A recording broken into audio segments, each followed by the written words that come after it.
नोएडा के युवराज की मौत पर बड़ी खबर यह है कि कार्डियक अरेस्ट से हुई है युवराज की मौत। जो जानकारी मिली है, मौत को सामने देखकर पड़ा दिल का दौरा। जो ये जानकारी सामने आई है पोस्टमार्टम के जरिए, कार्डियक अरेस्ट उनको आया था। दरअसल मौत सामने थी और उसके बाद उन्हें हार्ट अटैक आया, दिल का दौरा पड़ा और उनकी मौत दिल का दौरा पड़ने से हुई। उनका रेस्क्यू समय पर नहीं हो पाया। उन्होंने कई बार गुहार भी लगाई, अपने फैमिली से बात करने की कोशिश की, लेकिन रेस्क्यू टीम नहीं पहुंच पाई और उनकी मौत की वजह जो है वो कार्डियक अरेस्ट या दिल का दौरा पड़ना बताया जा रहा है। तो नोएडा के युवराज की मौत हुई है, लेकिन पोस्टमार्टम रिपोर्ट चौंकाने वाली सामने आई है। अब आपको बताने जा रहे हैं कि पोस्टमार्टम रिपोर्ट में क्या सामने आया है। युवराज की मौत कार्डियक अरेस्ट से हुई है। घबराहट की वजह से दिल का दौरा पड़ गया उनको। ठंडे पानी में 2 घंटे तक फंसे रहे थे युवराज मेहता। मौत को सामने देखकर उनको दिल का दौरा पड़ा है और उनकी मौत इसी वजह से हुई है। अब आपको नोएडा के सेक्टर 50 की उस जगह से ग्राउंड रिपोर्ट दिखाने जा रहे हैं जहां पर यह हादसा हुआ है। दरअसल कोहरे की वजह से युवराज की गाड़ी एक गहरे गड्ढे में, जिसे बेसमेंट कहा जा रहा है, वहां पर चली गई और 27 साल के युवराज ने तड़प तड़प कर अपनी जान दे दी। एक रिपोर्ट दिखाते हैं आपको।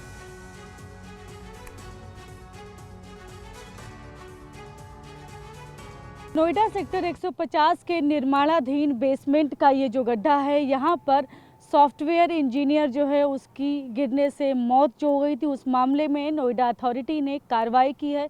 नोएडा अथॉरिटी ने इसमें जूनियर इंजीनियर को बर्खास्त कर दिया है और बाकी के जो लोग यातायात संबंधी कामों में जो लगे हुए थे उनको कारण बताओ नोटिस दिया गया है। आपको मैं घटना की अगर बात करूं तो 17 तारीख को करीब 12:15 के आसपास जो सॉफ्टवेयर इंजीनियर युवराज मेहता जो है वो अपनी कार से आ रहे थे, अपने घर जा रहे थे और उस वक्त कोहरा इतना ज़्यादा था। ये आप जो सामने रोड देख रहे हैं, इसी रोड से वो सबसे पहले जो हाईवे से उतरते हैं और इसी रोड से अंदर आते हैं। तो यहाँ से वो अपने घर को जा रहे थे और 12:15 के आसपास जो है रात का वक्त था और घना कोहरा था, घना अंधेरा था।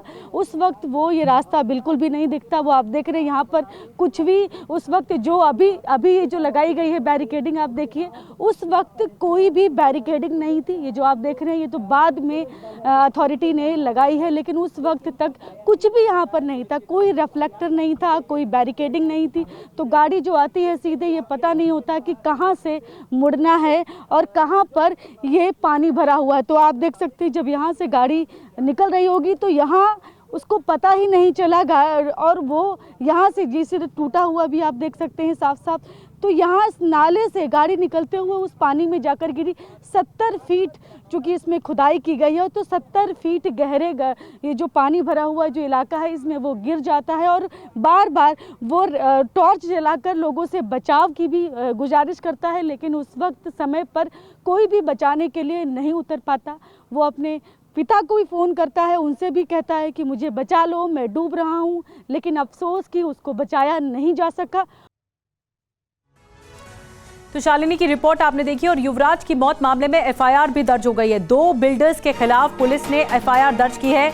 आपको बता दें कि लोटस ग्रीन्स की जमीन पर 50 फीट गहरा गड्ढा खोदा गया था। प्लॉट पर कोई बैरिकेडिंग या रिफ्लेक्टर तक नहीं था। अथॉरिटी ने जूनियर इंजीनियर को बर्खास्त कर दिया इस मामले में, लेकिन न्याय की गुहार लगाई जा रही है युवराज की मौत पर, क्योंकि उनके मौत के दरमियान 2 घंटे ऐसे थे जब वो जूझते रहे जिंदगी से अपने आप को बचाने के लिए। उन्होंने कई जगहों पर फ़ोन भी किया लेकिन कोई रिस्पॉन्स नहीं आ पाया और उन्होंने दम तोड़ दिया।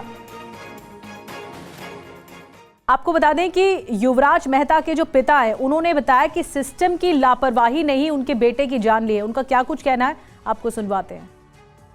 आपको कब फ़ोन आया था, क्या आपको सूचना मिली थी? जब 12 बजे उसने फ़ोन किया था कि पापा मैं नाले में गिर गया हूँ, बचाओ आ करके। तो फिर मैं दौड़ पड़ा उसकी ओर। वो गए तो वहाँ मैंने फिर फ़ोन किया तो उसने बताया कि वो गाड़ी से निकल करके कार के ऊपर छत पर लेटा हुआ है ताकि बैलेंस रहे गाड़ी। बोला कि धीरे धीरे ये गाड़ी अब डूब रही है, मुझे जल्दी बचाओ। कार्रवाई तो केवल बॉडी रिकवर हुआ, लेकिन तब रिकवर हुआ जब उसकी जान चली गई।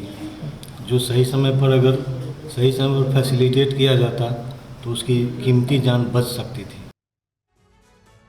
तो बहुत ही दर्दनाक तरीके से मौत हुई युवराज मेहता की। और युवराज की मौत की दर्दनाक कहानी अब आपको बताते हैं कि हुआ क्या था। रात 12 बजे युवराज ने पिता को फोन किया। युवराज ने बताया कि वो उनकी गाड़ी जो है वो नाले में गिर गई है। 12:40 पर राजकुमार मेहता नाले के पास पहुंचे।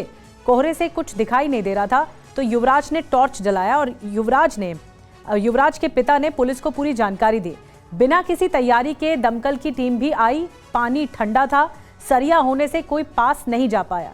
रस्सी फेंकी गई ताकि युवराज रस्सी के सहारे बाहर आ जाए, लेकिन युवराज तक वो रस्सी पहुंच ही नहीं पाई। बाद में क्रेन आई, क्रेन की मदद लेने की कोशिश हुई लेकिन मदद भी नहीं मिल पाई। 2 घंटे बाद एक राइडर मोनिंदर पानी में उतरा। आखिरकार एनडीआरएफ, एसडीआरएफ के गोताखोर उतरे। कई घंटों की तलाश के बाद फिर युवराज का शव निकाला गया।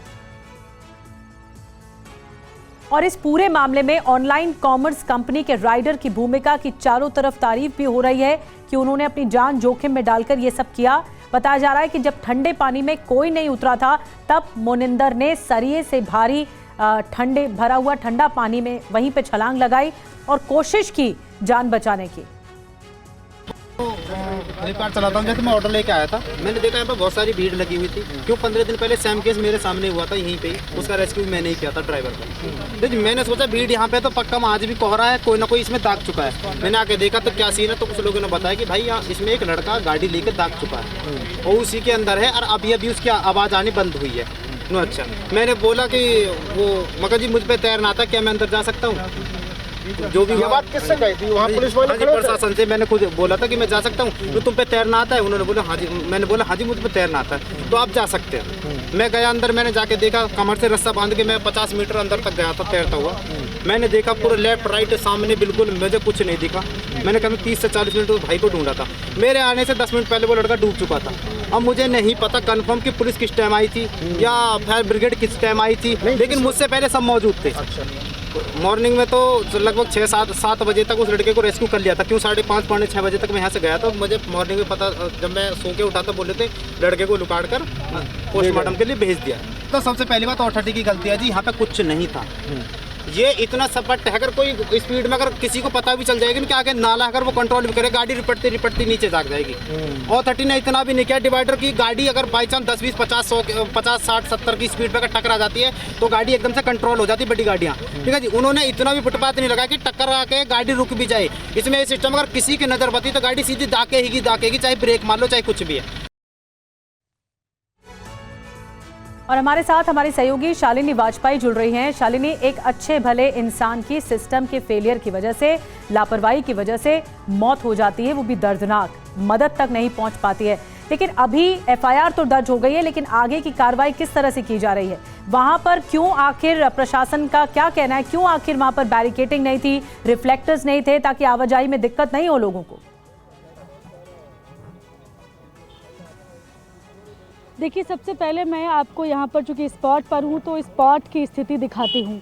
ये जो आप रोड देख रहे हैं, ये जब आप यमुना एक्सप्रेस वे से उतरते हैं सेक्टर 150 नोएडा जाने के लिए, इसी रोड से सीधा आते हैं। यही ब्लाइंड टी पॉइंट है जहाँ पर सामने जो है वो ये जो निर्माणाधीन बेसमेंट है जहाँ पर पानी भरा हुआ है। और ये बैरिकेडिंग जो आज आपको दिख रही है, और आप देखिए हर तरफ जो लिखा हुआ है, मैं आपको दिखा रही हूँ कि आपकी सुरक्षा, आपके परिवार की सुरक्षा जो बता रही है ये ये जो नोएडा पुलिस है वो।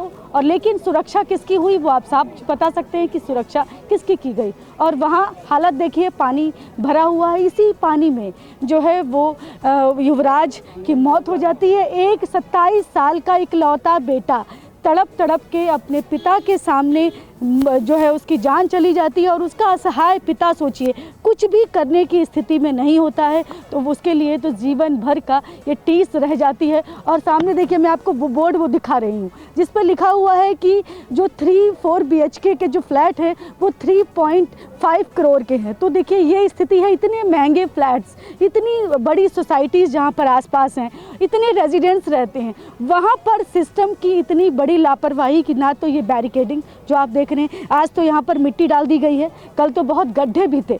सोचिए कि गड्ढों के बीच गाड़ी शायद उछलकर भी जा सकती है, उसको पता भी नहीं चला होगा। और यहाँ पर जो चूँकि जिस वक्त घनी वो काली रात, जिस वक्त युवराज गुड़गांव से नोएडा अपने घर आ रहा होगा, यहाँ से महज 300-400 मीटर दूरी उसका फ्लैट है यहाँ से। और यहाँ पर चूँकि ये टी पॉइंट है, अगर यहाँ से उसको पता तो होगा ही, चूँकि रेगुलर जाना होता, उसके बाद भी वो उसको कुछ नहीं दिखता और इस पानी में चला जाता है। और सिस्टम, वो सिस्टम सोचिए कि जो लोग फायर ब्रिगेड की टीम भी उस वक्त मौजूद थी, और लेकिन वो कोई भी पानी में जाने की हिम्मत नहीं कर पा रहा था।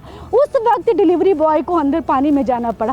सिस्टम में लोग किस तरह के हैं, कितने उनके अंदर संवेदनशीलता कितनी है, वो इस बात से समझ सकते हैं कि यहाँ पर मौजूद होते हुए भी उसका फादर बैठा हुआ है, देख रहा है कि तमाम प्रशासन के लोग हैं, शायद उसके बेटे को बचा लेंगे। तमाम लोगों को लगता है कि टीम आ गई है, फायर ब्रिगेड की टीम आ गई है, सिस्टम के लोग आ गए हैं, प्रशासन के लोग आ गए, अब कुछ नहीं होगा मुझे या मेरे परिवार को। तमाम लोगों का ये भरोसा होता है, लेकिन नोएडा अथॉरिटी ने तमाम लोगों के भरोसे को भी तोड़ा है। सोचिए 27 साल का इकलौता बेटा अपने पिता के सामने दम तोड़ देता है इस सिस्टम की लापरवाही की वजह से।